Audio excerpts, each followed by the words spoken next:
రైట్గా కృష్ణా నీళ్లు లేకుంటే గోదావరి నీళ్లు వాడుకుంటాం. పోలవరం నుంచి బనకచెర్లకు నీళ్ళు వస్తే రాయలసీమలో కరువే ఉండదు. ఇప్పుడు ఈ మాట ప్రకారం ఇప్పుడు యాదాద్రికి ఆదాయం తక్కువైతే తిరుపతికి వెళ్ళి తెచ్చి పెడతాం అన్నట్టు ఉందా ఏమన్నా?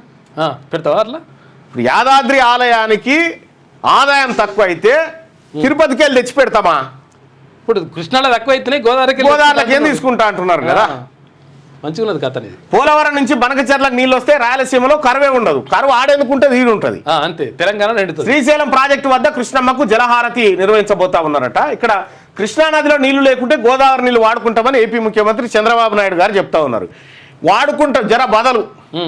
ఒకసారి ఏంది మీకు ఈ కథ అంతా అర్థం కావాలంటే ఏం చెప్పు, ఒక మంచి కథ చెప్తా. అంటే ఏంది బనకచెర్లది, మీ ఇంట్లో బిందె నీళ్ళు ఉన్నాయి, ఓకే, రోజు వచ్చో గిలాస నీళ్ళు పోయి అడుక్కొని పోతా. అది నువ్వు పోసే దానమే అంతే. ఒకరోజు పోస్తావు, 2 రోజులు పోతావు, 3 రోజులు ఏం చేస్తావు, గిలాస్ ఆడ పెట్టిపోతావు. ఇక అలా పోయాలి నువ్వు. ఓకే, ఇంకోసారి మళ్ళీసారి ఏమైతే నువ్వు ఈ అమ్మాయి ఎక్కడ నీళ్ళు రా మాకు లేవని చెప్పి గిలాస పక్కకు వారేస్తావుగా.